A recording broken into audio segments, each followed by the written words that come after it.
Bismillahirrahmanirrahim. Assalamualaikum warahmatullahi wabarakatuh. Alhamdulillahilladzi hadana lihadza wama kunna linahtadiya laula an hadana Allah.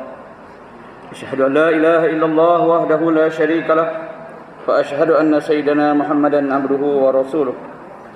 Allahumma salli wa sallim ala sayyidina wa nabiyyina wa habibina wa qudwatina wa maulana Muhammad salatan daimain mutalazimain wa ala alihi wa ashabihi wa nasarihi wa atba'ihi wa man tabi'ahum bi ihsanin ila yaumiddin, amma ba'd.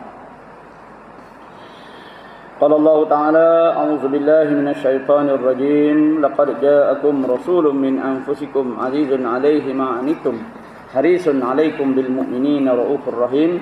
Fa in tawallaw faqul hasbiyallahu la ilaha illa hu 'alaihi tawakkaltu rabbul 'arsyil 'azim. Wa qala Rasulullah sallallahu alaihi wasallam, wa iyyakum bis-sam'i wat-ta'ah walau kana min 'abdin habasyin man kana ya'shina min ba'di la yarawna ikhtilafan katsira wa iyyakum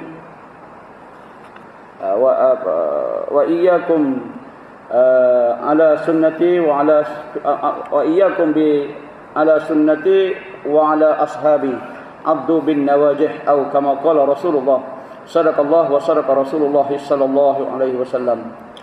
Yang dimuliakan lagi dirahmati Allah, tuan-tuan imam, barisan kepimpinan masjid yang diketuai oleh Datuk Pengerusi, Timbalan Pengerusi, ahli jabatan kuasa, staf pegawai masjid, khususnya para muslimin dan muslimat, mukminin dan mukminat jamaah Maghrib yang dirahmati Allah. Alhamdulillah, sekali lagi kita bertemu di rumah Allah yang mulia ini untuk sama-sama kita menunjukkan ketaatan kita kepadanya dengan kita mendatanginya sebaik saja dipanggil melalui seruan azan.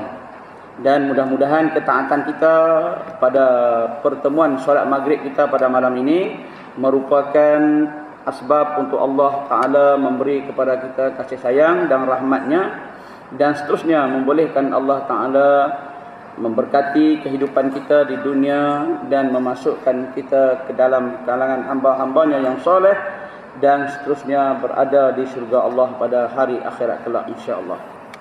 Selawat dan salam terhadap junjungan besar Nabi kita Muhammad sallallahu alaihi wasallam.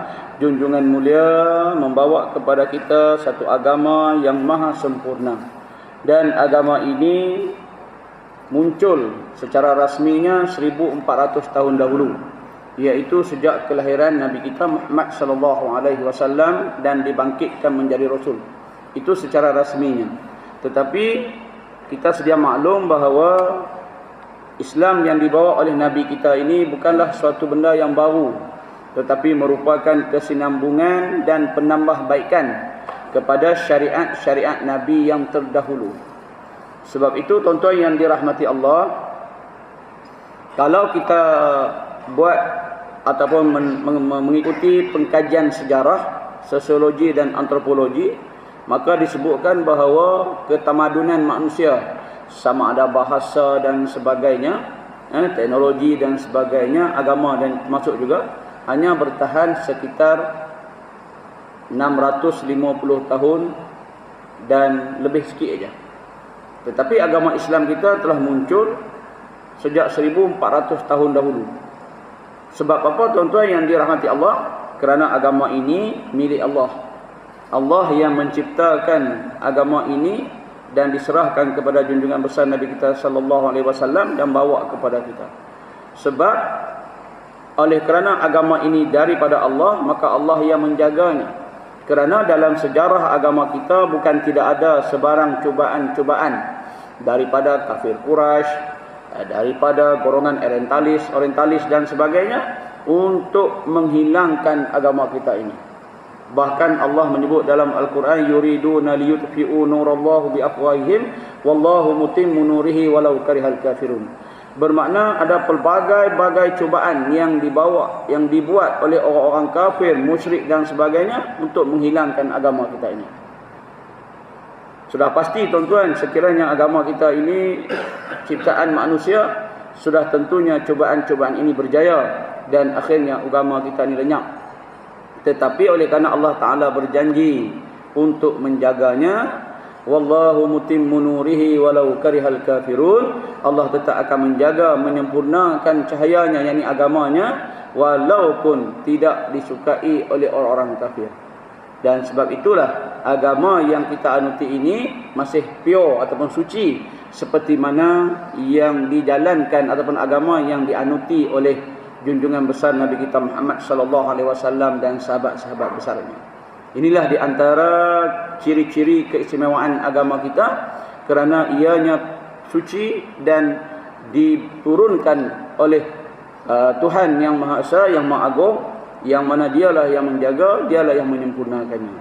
Sedangkan kalau kita tengok agama-agama yang lain, khususnya ciptaan manusia, maka akan berlakulah pelbagai-bagai isu dan masalah di dalam agama tersebut.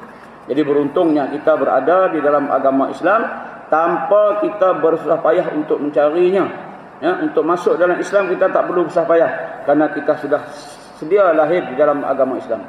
Sedangkan ada orang lain, seperti contoh Salman Al-Farisi, bertungkuh lumus untuk mencari agama Islam dengan pelbagai masalah dan juga cabaran, baru dia berjumpa dengan agama Islam. Kita alhamdulillah sudah berada dalam agama Islam, jadi tugasan kita agak mudah sikit, iaitu mempelajari sebaik-baiknya tentang keindahan dan kehebatan agama kita ini. Mudah-mudahan insya-Allah kita sentiasa kekal dalam agama Islam dan berada di atas akidah Ahlussunnah wal Jamaah. Baik tuan-tuan yang dirahmati Allah, kita bertemu lagi sekali pada kitab kita, iaitu Terhumban ke Kawah Neraka, dan kita berada di muka surat ke-98, iaitu pada membicarakan pakaian dan tempat tidur ahli neraka. Pakaian dan tempat tidur ahli neraka. Baik, qala musannif rahimahullahu taala wa nafa'na wa iyyakum bi ulumihi fi umuri darain insyaallah minal aminin.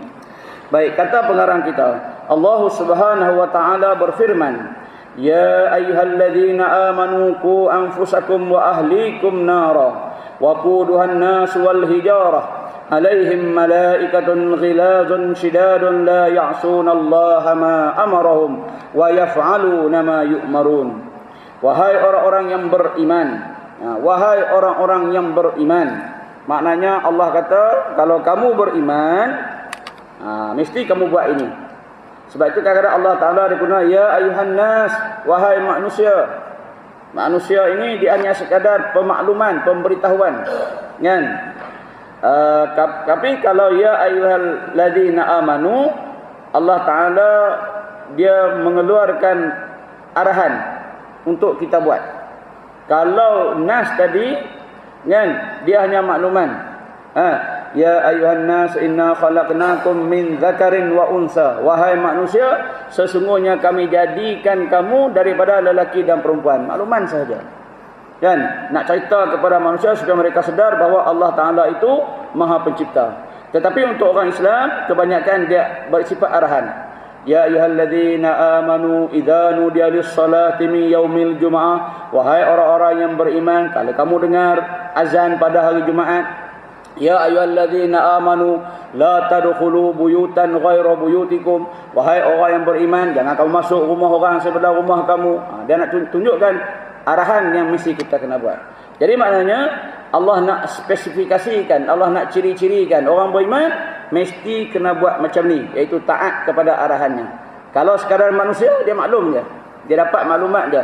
Dia beriman, dia ikutlah. Dia tak beriman, sekadar dia dapat je maklumat tersebut.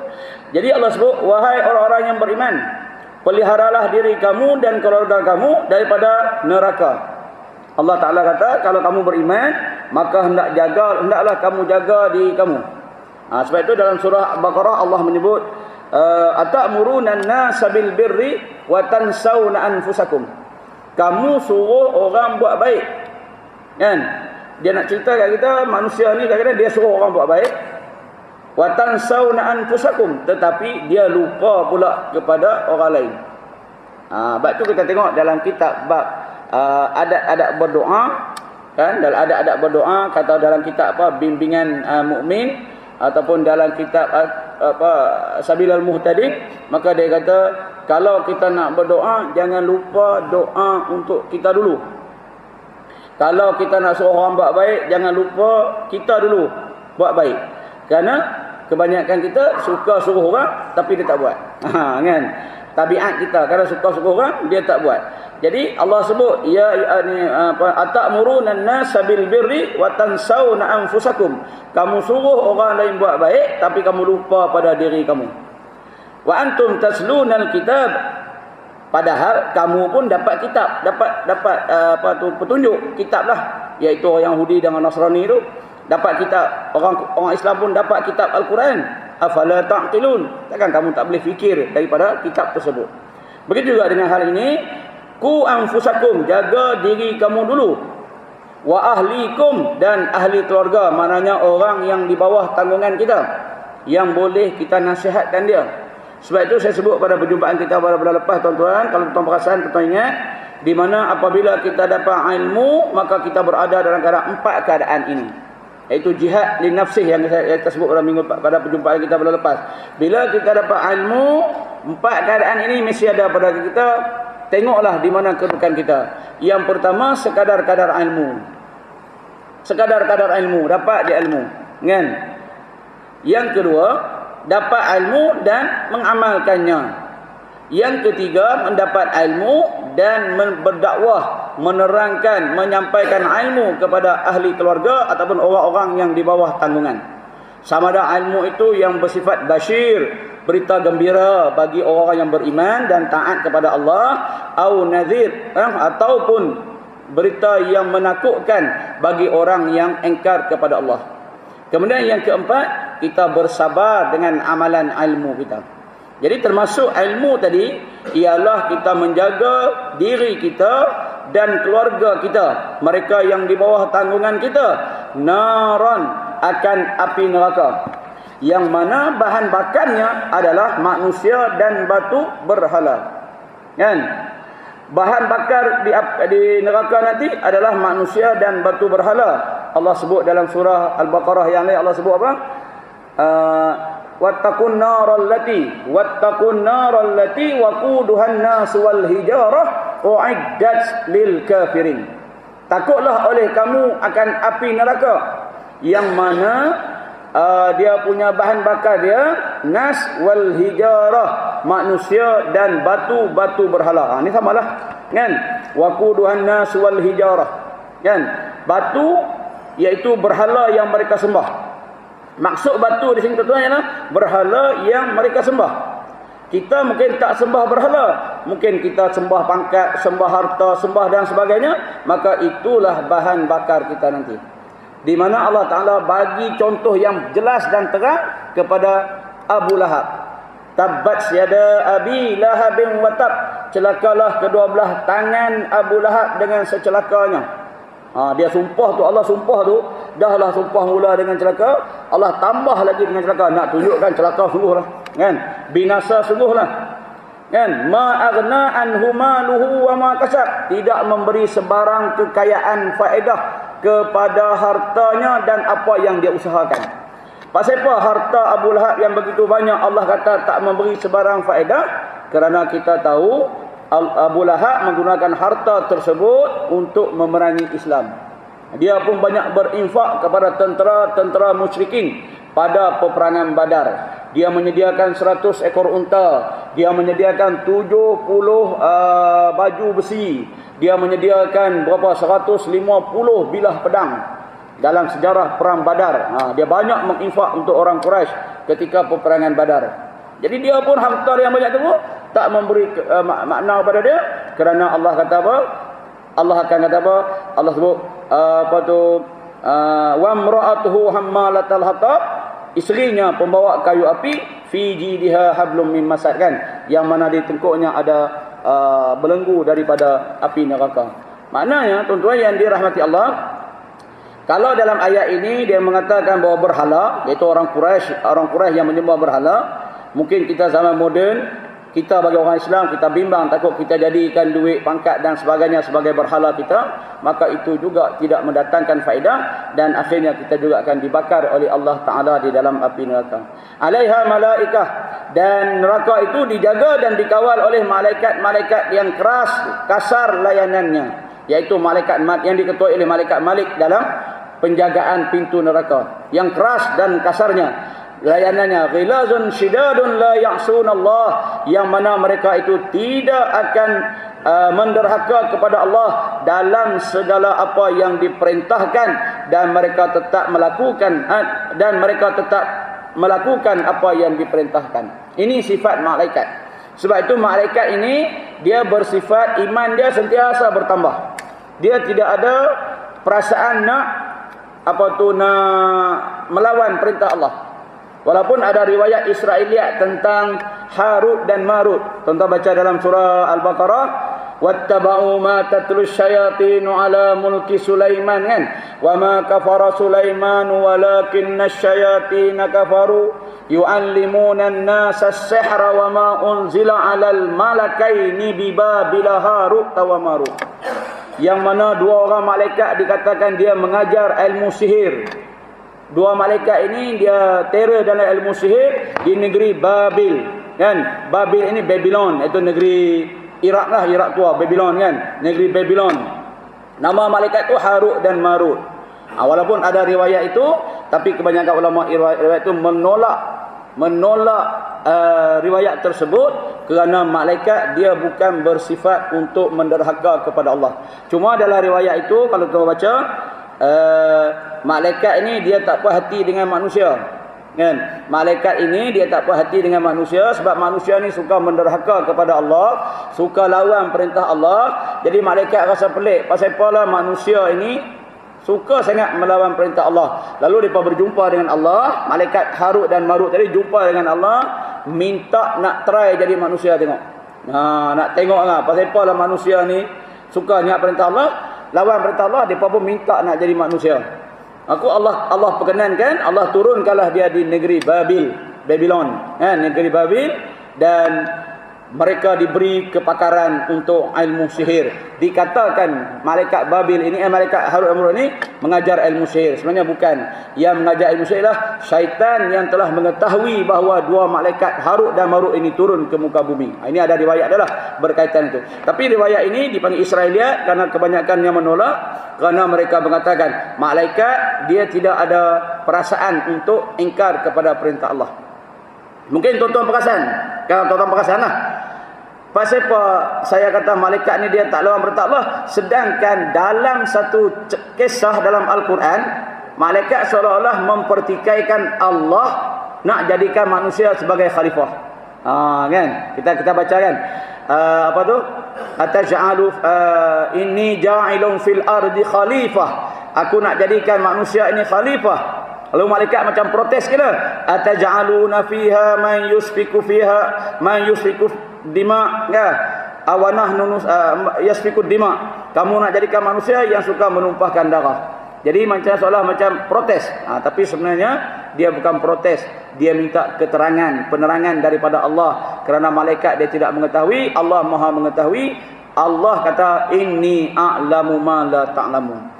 Atas sebab apa malaikat minta penerangan? Kerana ada ayat-ayat yang lain. Saya nak cerita panjanglah. Ayat daripada ayat yang berkaitan bila Allah kata innahu kana zaluman jahula. Manusia ni zalim lagi jahil.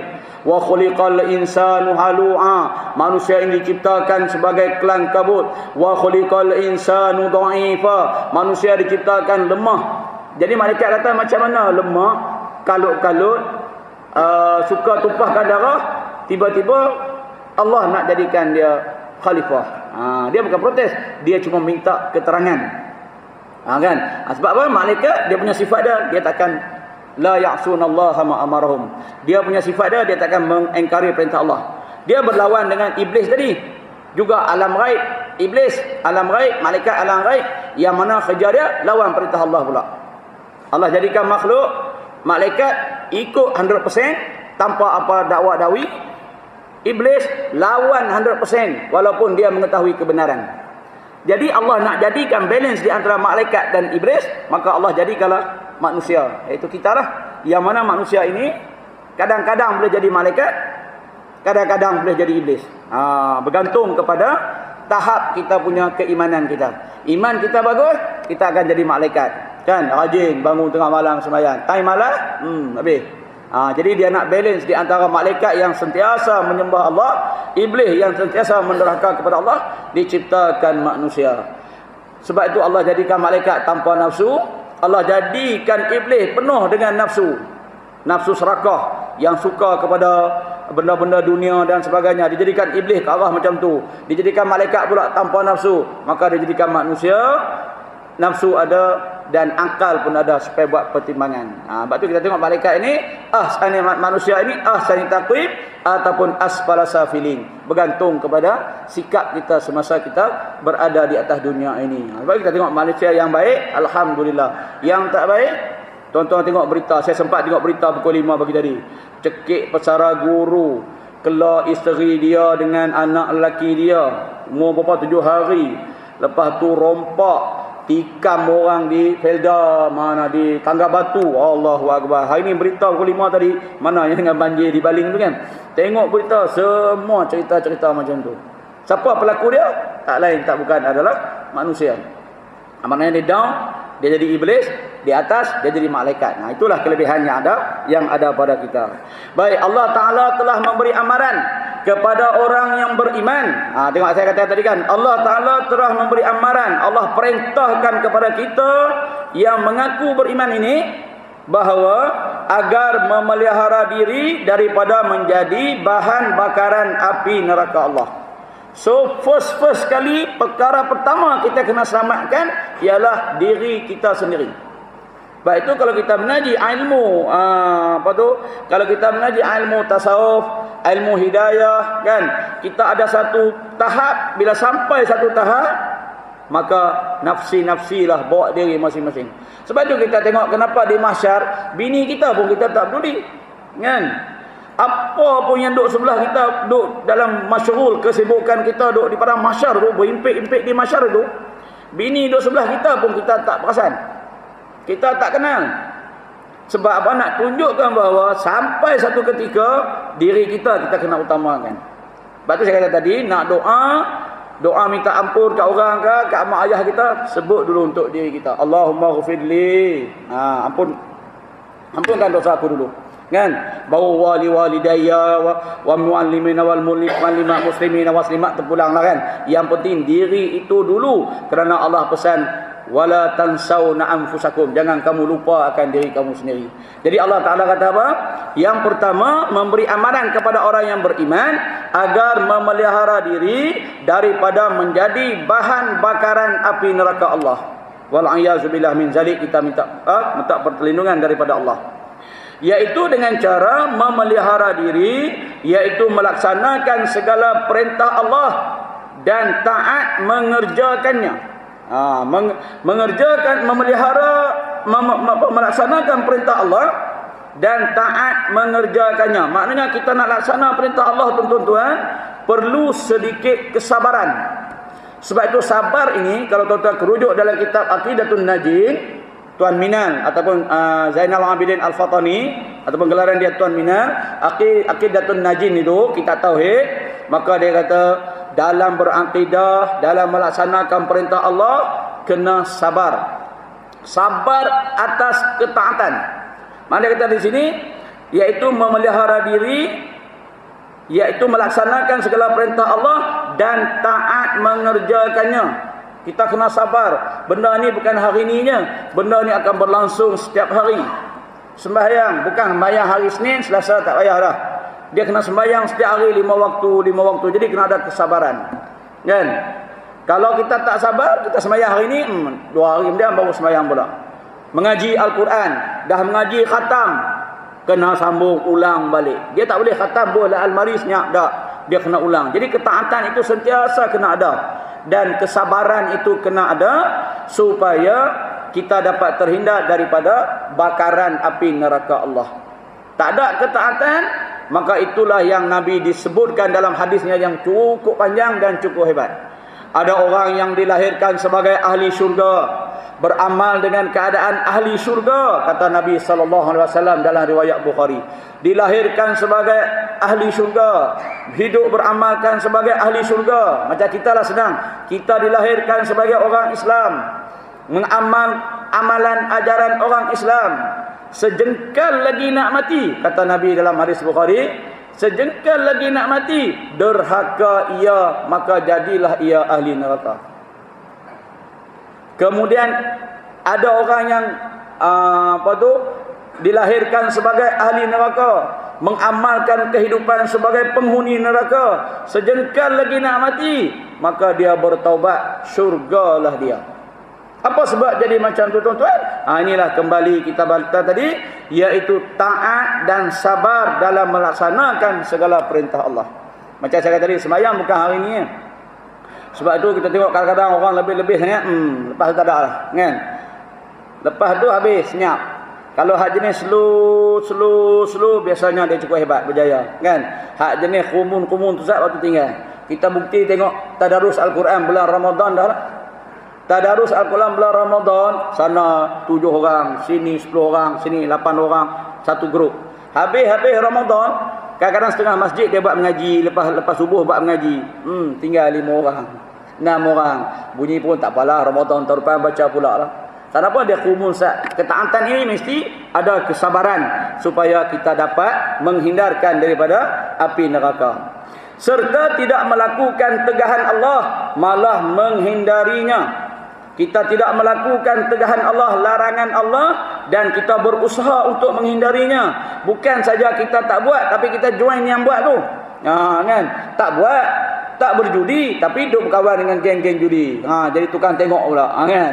Tukang pas jadi SB pula, tegur polis mari, dia lah yang tolong beritahu. Dia tak buat.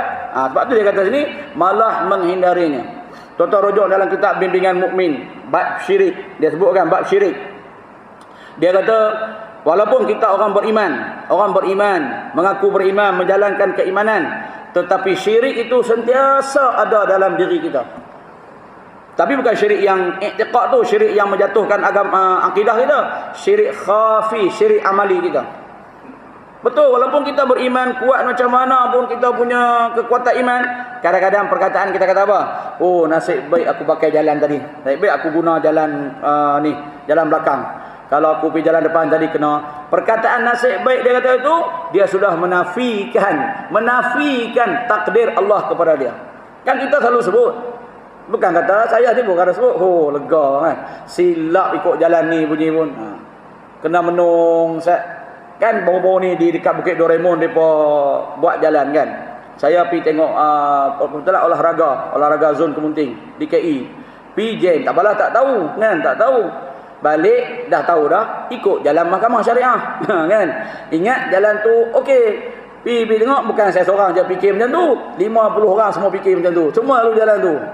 Jen juga duduk situ pun kan. Lalu saya kata kat ni anak murid saya, Allah, silap kita ikut jalan ni. Tengok perbuatan tu.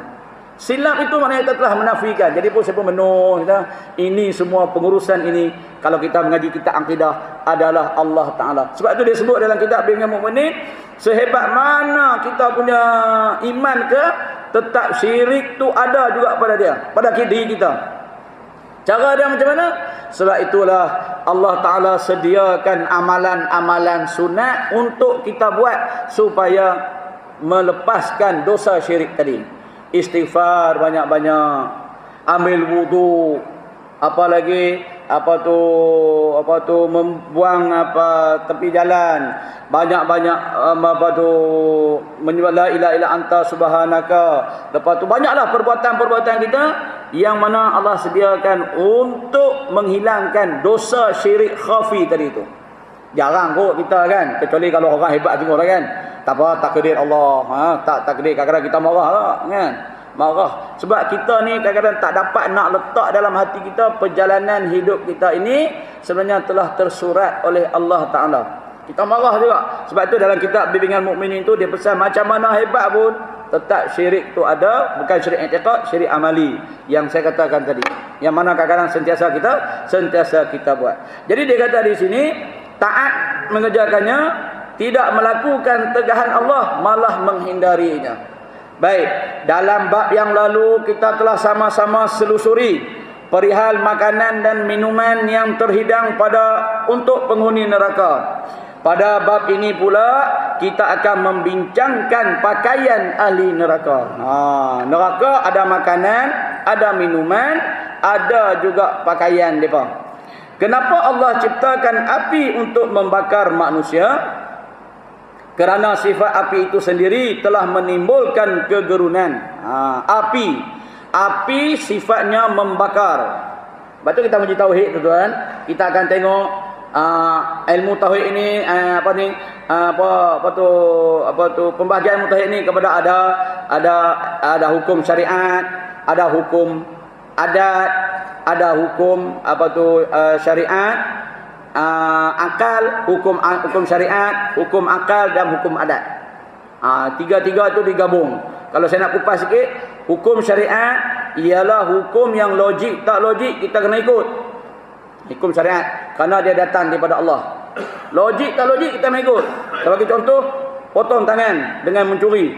Rasa macam tak logik, tapi oleh kerana ada, kita kena ikut. Itu dipanggil syariat.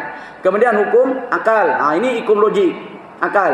Pisau melukakan atau membunuh. Api sifatnya membakar. Bila sebut api je, orang tak bayang sejuk. Orang sebut api je, orang bayangkan panas. Tetapi bab tauhid ada ketikanya api tidak membakar. Seperti mana kisah Nabi Ibrahim. Walaupun yang sifatnya membakar, tetapi dia tidak membakar kerana api juga tertakluk kepada arahan Allah Ta'ala.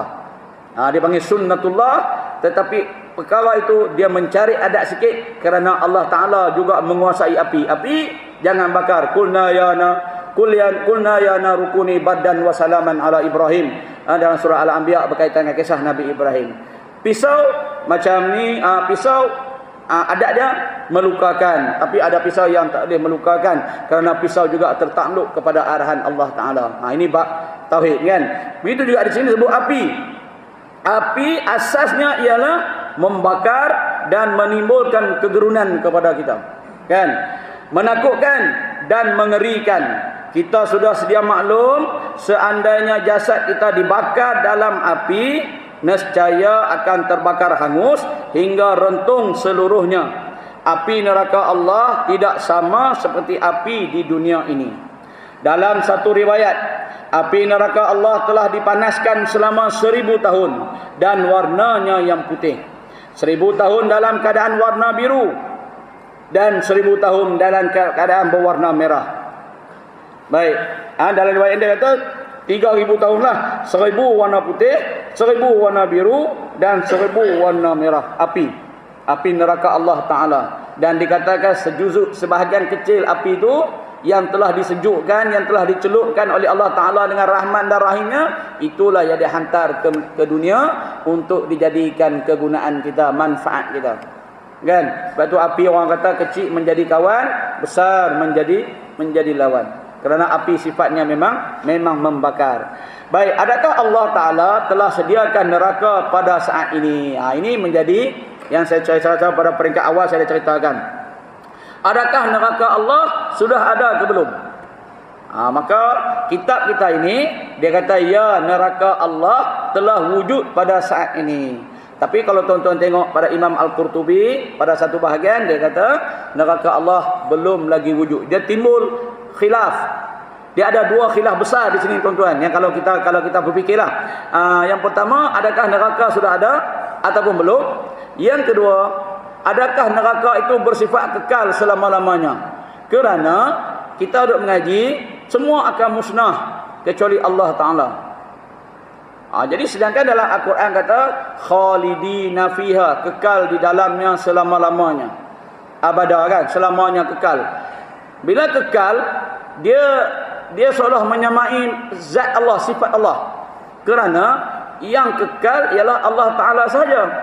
Ini menjadi perbahasan. Ulama Mu'tazilah, akidah kita ahli sunnah berbahaskan adakah neraka ini bersifat kekal ataupun dia sampai tempoh-tempoh tertentu maka semua manusia dikumpulkan di dalam syurga. Ini cantiklah perbahasan ni kalau kita nak bincangkan. Tapi dia dalam ilmu akidah lah. Kita tak mau bincang pasal ilmu akidah tu kan. Cuma kita nak saya bawa sepintas lalu supaya kita sikit fikirlah. Kalau perbahasan ini mana sepatutnya yang kita ikut, yang mana kita ambil. Baik, kata buku kita ni, pengarang kita, ya, neraka Allah telah wujud pada saat ini. Neraka Allah telah wujud pada saat ini. Neraka yang diciptakan untuk dihumbankan ke dalamnya orang yang melawan perintah Allah. Kita pun bila fikir balik kan, mula orang kata kalau macam tu kita carilah neraka duk tak mana, kan? Di sudut dunia ni mana duk neraka. Kan? Mula dia nak explore, mula dia nak cari. Sedangkan Nabi Khidir yang dikatakan Nabi Khidir dengan Nabi Ilyas yang masih ada atas dunia ni pun orang duk cari. Sebab tu bab kehidupan Nabi Khidir dikatakan Nabi Khidir, Nabi Ilyas masih hidup atas dunia ini. Nabi Isa dan Nabi Ilyas masih hidup di atas langit. Nah, diangkat oleh Allah. Tu pun ada dah eksplorasi untuk mencari mana Nabi Khidir. Kan? Tadi kalau kita sebut neraka dah mula orang buat explore untuk mencari dia pula. Neraka yang dicipta untuk dihumban ke dalamnya orang yang melawan perintah Allah, mendustakan ayat-ayatnya dan mensyirikkan Allah. Wa na'udzubillahi min zalik. Baik, di mana dan bagaimana keadaannya? Di mana neraka tersebut dan bagaimana keadaannya? Hanya digambarkan melalui hadis-hadis Rasulullah sallallahu alaihi wasallam dan daripada asar-asar para sahabat, tabi'in dan tabi'in. Ni tuan-tuan, saya kalau buat macam ni saya suka buat muqararatud din ataupun comparative religion, perbandingan agama. Saya lebih suka macam ni. Sebab saya nak menghadirkan perasaan indahnya agama dan beruntungnya kita jadi orang Islam. Baik tuan-tuan, sebab tu saya kata Islam ini dia punya asas kepada amalan yang kita buat ni tuan-tuan, tak kiralah solat ke puasa ke apa sahaja, mesti dia punya sambungan dia tu sambung sampai kepada Rasulullah. Tak terputus. Tidak ada sebarang amalan kita ini yang terputus. Sebab itu bila kita bincang amalan-amalan yang tidak dibincang, yang tidak dibuat oleh zaman Rasulullah yang dipanggil bid'ah itu, bid'ah itu bila kita nak bincang secara lebih lanjut, walaupun Rasulullah tak buat, tetapi ada benda-benda yang Rasulullah tak tegah. Ada benda-benda yang Rasulullah tak kata apa-apa. Kita nak bincang isu kan. Sebab setiap amalan kita, dia bersambung, bersanad kata dalam ilmu hadis. Bersambung sehingga sampai kepada Rasulullah. Kalau kita tanya Rasulullah, ambil kat mana? Aku ambil kepada Jibril. Jibril tanya, aku ambil kat mana? Daripada Allah Jalla wa'ala. Solat yang kita buat maghrib tadi tak ada beza dengan solat yang dibuat oleh Rasulullah sallallahu alaihi wasallam. Dalam kitab Sifatus Salah Rasulullah, tata cara sifat Rasulullah, itulah yang kita buat. Cuma kadang-kadang kita tak lipat kaki, kan? Kita khusyuk itu kekurangan kita lah. Tapi sifat solat tadi sama. Cuba kita bayangkan agama-agama lain, jika kita minta sambungan rantai tadi, agak-agak sampai tak kepada orang yang ada autoriti seperti mana agama kita? Kita mintanya agama lain, kan? Okey, hampa semayang macam ni, hampa ambil kat mana? Okey, aku ambil pada ini sambung. Agak-agak tuan-tuan, boleh sampai tak kepada, kalau kita Nasrani kita kan, sampai tak kepada Nabi Isa? Kan? Kalau sampai pun Nabi Isa tak pernah arahkan hampa solat macam tu. Tapi dah tentu kita kata tak sampai. Cuma dia sampai separuh jalan, dia tak tahu mari daripada mana. Sedangkan kita pure sambung tanpa ada sebarang halangan di situ. Maknanya kita buat ini bukan ciptaan manusia, ciptaan Allah Ta'ala perbuatan kita ni. Yang kita anuti, yang kita buat ni. Bukti je masa saya kata sambung tadi. Sebab tu dia kata tadi, keadaan neraka di mana dan keadaannya digambarkan oleh Rasulullah daripada asar-asar sahabat, tabi'in, tabi'in, ulama-ulama mutakhirin, dan sampailah kepada kita pada hari ini. Tanpa ada sedikit pun kecacatan daripada sanadnya, perjalanannya. Ini hebatnya agama kita. Sebab itu saya kata tadi, agama kita ni hadir secara resmi 1400 tahun dahulu, tanpa sebarang cacat celah. Tidak ada dalam sejarah agama kita lenyap dalam dunia ini tiba-tiba muncul balik. Tak ada. Dia berjalan terus menerus. Ada agama lain lenyap, tiba-tiba cuba dihidupkan oleh orang lain. Lenyap sekejap, hilang sekejap, 1 dekad ke 2 dekad, kemudian orang hidupkan balik agama tersebut, kan? Ataupun ada agama yang baru-baru timbul je, seperti agama Maradona, kan? Maradona depa anggap agama Tuhan, depa anggap Tuhan sebab hands of God itu kan, tangan Tuhan dia tu. Jadi dia anggap dia ni jelmaan Tuhan, lalu dia pun sembah dia agama Maradona. Ada tuan-tuan di Argentina. Baru kita tak, kita punya kedudukan kita hebat. Saya suka kalau benda macam ni kita tengok dari sudut comparative religion, perbandingan agama kita dengan agama lain.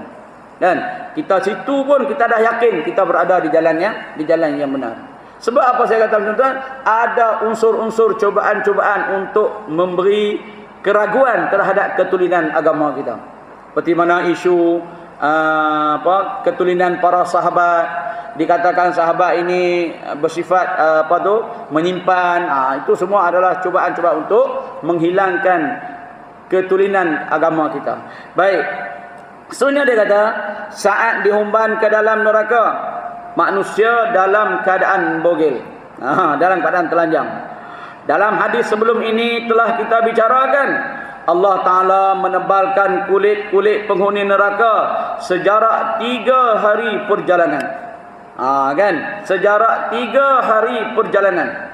Allah Ta'ala menjadikan mereka berlipat kali ganda besar dan saiz yang berbeza-beza. Ini kerana setiap orang yang dihumban ke dalamnya itu berbeza-beza tingkatan dosa yang dilakukan dan kedudukan mereka. Neraka Jahannam kot yang paling bawah sekali, mungkin itu lagi besar kot orangnya. Kulit lagi tebal lah untuk merasa lebih banyak azab, lebih dahsyat azab Allah. Mungkin neraka yang paling rendah sekali kan, lawamah tu, mungkin dia punya seksaan dia tak berapa nak kuat kot, dia punya kulit nipis sikit, kan. Tapi neraka tetap neraka, dia bersifat azab. Jangan duk kata oh kawan tu Ustaz lega masuk lawamah jadi dia kata kan, hak paling rendah. Tak, dia bersifat azab. Allah sebut apa? Wasa'at masira, itulah seburuk-buruk tempat kembali. Wasa'at masira, seburuk-buruk tempat kembali. Baik, pakaian apakah yang Allah sediakan untuk penghuni neraka? Pertama, ulama merumuskan, yaitu pakaian yang dicipta daripada api. Pakaian yang dicipta daripada api. Kalau di dunia mesti pereka-pereka fashion yang terkenal, Giovanni kan, macam-macam lah. Di sini di neraka daripada api. Kita tertanya-tanya, api dibakar dalam api sakit ataupun tidak? Kan? Kata pengarang kita, api dibakar dalam api sakit ataupun tidak? Masuk neraka pakai pakaian daripada api, kemudian dibakar pula dengan api. Adakah sakit? Adakah sakit ataupun tidak? Jawapan paling mudah, kita diciptakan daripada tanah, cuba ambil tanah dan lemparkan ke muka sendiri, sakit ataupun tidak? Kan? Ini jawapan pengarang kita lah. Senang untuk kita faham. Api walaupun apabila dimasukkan ke dalam api akan menjadi berganda kekuatan dan maraknya. Api dimasuk ke dalam api akan menjadi berganda. Kita buat unggun api, kan? Kita buat unggun api. Lepas tu kita cari puntung kayu yang ada dah api dah siap di puntung kayu tu, kita ambil, kita tambah di bara api yang sedang marak tu. Mesti bertambah besar dia punya marak dia. Ini dia punya analogi dia.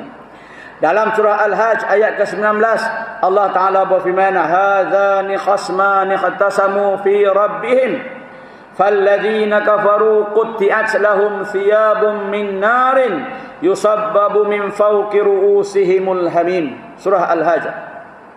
Inilah dia dua golongan, yakni mukmin dan kafir, yang berbantah-bantahan tentang Tuhan mereka. Tengok tuan-tuan kan, membezakan kita dengan mukmin dengan orang kafir, orang mukmin dan kafir, ialah diantaranya ialah perkara uluhiyah, perkara ketuhanan. Sebab itu kita tengok bila kita mengaji usul tauhid, usul fiqh, kita mengaji usuluddin, ngaji tauhid, maka perkara pertama yang dibincangkan ialah berkaitan dengan ketuhanan. Dekat dengan Tuhan. Sebab inilah yang menjadi asas kepada perbezaan kita. Walaupun kita sesama Islam, lain pegangan, Mu'tazilah ke, Syiah ke, Jabariyah ke, Wahabi ke, tapi bab ketuhanan kita tak ada beza. Tak ada beza. Tapi bila kita dengan orang bukan Islam, orang kafir, maka ketuhanan terus ada beza. Sebagai contoh, saya bagi contoh, kita beriktikad, berpegang Tuhan tidak menyerupai sesuatu. Itu iktikad kita. Sehingga kan walaupun Tuhan itu satu titik sekalipun, kata-kata titik itu Tuhan, maka itu bukan Tuhan. Sebab itu Dajjal apabila dia muncul di akhir zaman, dia mengaku dia Tuhan, maka kita menolak walaupun dia mempunyai kuasa seperti Tuhan. Kita tahu kan, dia boleh turunkan hujan, sembuhkan sakit, hidupkan orang mati, memberi kemarau, makanan, minuman, segala kerja-kerja Tuhan dia boleh buat. Sehingga orang yang tak mengaji tauhid, orang yang tak kenal Tuhan tadi, oh inilah Tuhan. Kerana semua kerja-kerja Tuhan dia boleh buat. Tuhan bagi izin kat dia. Tetapi bagi kita orang Islam, tetap menolak ketuhanan Dajjal tadi. Kenapa? Kerana satu pegangan kita, Tuhan tidak menyerupai sesuatu. Kita bayangkan jika kita macam agama lain yang Tuhan itu berbentuk juga. Habis Dajjal mari dengan kita-kita pun anggap dia Tuhan. Sebab Dajjal tu ada segala-gala kuasa yang Tuhan ada. Neraka dia boleh bagi, syurga dia boleh bagi. Semua minta kat dia. Semua dia boleh buat. Cuma kita tolak dia pasal apa? Kerana dia berjisim, berjasad. Sedangkan Tuhan tidak menyerupai sesuatu. Jadi inilah beza kita dengan orang kafir. Dan perbincangan ini menyebabkan wujudnya dua kumpulan besar di atas dunia ini. Satu Muslim, satu kafir, iaitu berdasarkan ketuhanan. Baik itu sekadar-kadar kita mengetahui rububiyah Tuhan. Ini kita cerita mentauhid sikit lah kan, kita bincang mentauhid. Sekadar kita mengetahui rububiyah, ketuhanan Tuhan. Okey, Tuhan jadikan alam, Tuhan jadikan manusia, Tuhan berkuasa semuanya. Maka kata setengah pendapat mengata kita belum lagi Islam yang sempurna, kerana orang-orang kafir juga mempercayai rububiyah Tuhan. Kafir juga percaya Tuhan buat ini segala kuasa. Jadi untuk membezakan kita dengan orang kafir, maka kita kena ambil satu lagi uluhiyah, ketuhanan Tuhan, iaitu Tuhan itu yang disembah dan tidak boleh menyembah selain daripada Tuhan itu.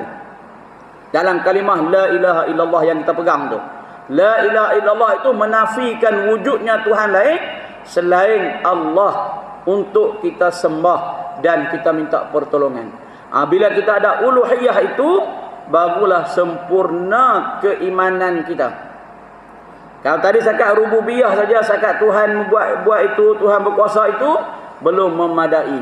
Dia kena terus kepada uluhiyah, ketuhanan Tuhan, barulah membezakan kita dengan orang bukan Islam. Sebab tu dia kata inilah dua golongan, mukmin dan kafir, yang berbantah-bantah tentang Tuhan mereka. Maka orang kafir akan disediakan untuk mereka pakaian daripada api neraka. Falladzina kafaru quti'at lahum thiyabun min narin. Pakaian daripada api neraka, serta dicurahkan atas kepala mereka air panas yang menggelegak. Allahu Akbar. Kita boleh bayang kalau tengah air panas yang menggelegak dijurih atas kepala.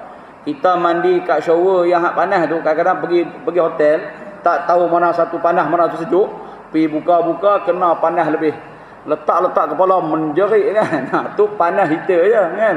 Salah buka, punya lah syok buka kuat kan. Nak mandi hotel kan, syok mandi hotel, buka-buka kena bagian panas, melompat kan, menjerit kan. Itu baru panas heater tuan-tuan. Kita bayangkanlah panas api neraka. Okay, baik. Allah sediakan bagi orang kafir pakaian yang diciptakan daripada api. Allah menjadikan pakaian itu berganda lagi kepanasannya. Dalam keadaan neraka yang sudah sedia panas, berbau hanyir dan busuk gelap gelita, dikenakan pula pakaian yang diperbuat daripada api, berganda-gandalah kesakitan yang dialami. Kita beralih sejenak kepada firman Allah yang memperkatakan tentang nikmat-nikmat yang disediakannya di dalam syurga. Kan pengarang kita cerita tentang syurga sikitlah kan, supaya kita rasa seronok sikit. Dalam surah As-Sajdah ayat ke-17, Allah berfirman, fala ta'lamu nafsum ma ukhfiya lahum min qurrati a'yunin jazaa'an bima kanu ya'malun. Maka tidak ada seorang pun yang mengetahui satu persatu persediaan yang telah dirahsiakan untuk mereka daripada segala jenis nikmat. Masuk pada tu. Yang amat indah dipandang dan menggembirakan sebagai balasan bagi amal-amal soleh yang mereka telah kerjakan. Bab syurga ada yang Allah Ta'ala sembunyikan kepada kita nikmat. Kan? Sebab tu dalam hadis bila sebut tentang syurga, ma ainun basarat wa ma uzunun sami'at wa la qalbun qadarat. Syurga ini apa yang tidak pernah dipandang oleh mata, tidak pernah didengar oleh telinga, dan tidak pernah terlintas oleh hati. Allah rahsiakan nikmat syurga untuk kita. Apa tujuannya? Supaya dia jadi macam satu motivasi untuk kita nak pergi ke syurga. Kita ni manusia, dia punya perangai satu. Lagi orang berahsia, lagi minat kita cari. Kan? Lagi orang duk tutup, lagi itulah kita duk buat. Tu jenis pemberita tu. Dia tanya soalan kau tu, dia tanya soalan ni, nak kuih supaya benda tu terbongkar. Dia tak dapat tanya kau belah ni, dia pusing kau ni. Tujuan dia nak bongkar. Gitulah sifat manusia. Lagi Tuhan sembunyi, lagi kita rasa curiosity kan, berminat untuk tahu. Baik itu dah tengok kan. Bila orang perempuan, bila dia bertudung, dia pakai purdah, kita tengok mata dia, Allah, lagi perasaan penasaran tu kita lebih hebat kan. Lagi kita berminat tengok mata. Saya kata, mata purdah lawa dia ini. Kalau dia buka purdah dia, lagi lawa. Penasaran, buka-buka tak tahu mana pun kan. Sebab sifat manusia. Tapi kalau hari-hari duk buka, tengok, kan. Sebab tu kita ramai tengok bini sendiri tak apa tu kan. Tengok bini orang, terlupa bini kita kata kan. Tengok anak orang, tengok anak kita, tengok bini orang, terlupa bini kita. Sebab apa? Kita jenis macam tu manusia kan. Dia punya fitrah dia lagi kita tutup, lagi berminat. Allah Ta'ala tahu fitrah kita, lalu dia merahsiakan nikmat-nikmat syurga tadi. Hak kita dah baca betul tu, dia punya kehebatan dia berkali ganda lagi. Sebab tu Nabi sebut, tidak terpandang dek mata, tidak terdengar dek telinga, dan tidak pernah terlintas dek hati. Kan? Kalau terlintas dek hati tu, dia belum lagi. Saya selalu sebutkan, kita masuk rumah orang kaya, rumah kaya besar, kita kata, rumah dia hebatlah, macam syurga, macam istana. Tu belum istana, baru macam istana. Kan? Istana sebenar, wallahu ta'ala alam. Begitulah syurga yang Allah Ta'ala sediakan. Maksudnya nikmat sebenar yang bakal dinikmati oleh syurga kelak jauh lebih hebat daripada apa yang digambarkan. InsyaAllah lah kita sambung pada perjumpaan kita akan datang. Okey, tuan-tuan yang dirahmati Allah, untuk perjumpaan yang kedua kita pada bulan ni kita tangguh dululah. Sebab minggu depan kita raya, kebetulan malam Isnin tu kena hari raya tu kan. Jadi kita tangguhlah letih korban kita pada hari Ahad tu kan. Pakai duk tumbang lembu dengan kita bertumbang kat lepas tu kan. Jadi kita tangguh dulu, insya-Allah kita akan jumpa pada bulan Ogos baliklah. InsyaAllah pada bulan Ogos. Okey, tuan-tuan yang dirahmati Allah, setakat itulah untuk malam ini. Mudah-mudahan Allah Ta'ala memberi perasaan seronok dalam beramal ibadah kerana syurga tadi, dan perasaan takut untuk melakukan kejahatan dan maksiat di atas maklumat tentang neraka tadi. Jadi mudah-mudahan Allah memandu kita, jaga kita daripada api neraka, dan mendorong kita, memotivasikan kita untuk sentiasa mencari syurga yang Allah Ta'ala sediakan. Maaf atas sebarang kekurangan dan kesilapan. Mudah-mudahan Allah berkati pertemuan kita. A'udzubillahi minasyaitonirrajim. Bismillahirrahmanirrahim. Alhamdulillahi rabbil alamin, wassalatu wassalamu ala asyrafil anbiya'i wal mursalin wa ala alihi wa sahbihi ajma'in. Allahumma ighfir lana dhunubana wa liwalidina warhamhum kama rabbawna shighara wa li jami'il muslimina wal muslimat bi rahmatika ya arhamar rahimin. Allahumma faqihna fid din wa 'allimna ta'wil warzuqna fahman nabiyyin, zidna 'ilma warzuqna fahma bi rahmatika ya arhamar rahimin. Allahumma jal jam'ana hadza jam'an marhuma wa tafarruqana min ba'dihi tafarruqan ma'suma. Rabbana atina fid dunya hasanah wa fil akhirati hasanah وقنا عذاب النار وصلى الله على سيدنا محمد وعلى آله وصحبه وبارك وسلم والحمد لله رب العالمين. Kita tutup dengan tasbih kifarah dan suratul Asr. Bismillahirrahmanirrahim. Subhanakallahumma wa bihamdika asyhadu an la ilaha illa anta astaghfiruka wa atubu ilaik. Bismillahirrahmanirrahim. Wal 'asri innal insana lafi khusr illa alladhina amanu wa 'amilus solihati wa tawassaw bil haqqi wa sabir. Wabillahi taufiq hidayah. Assalamualaikum warahmatullahi wabarakatuh. Wallahu taala alam. Bismillahirrahmanirrahim.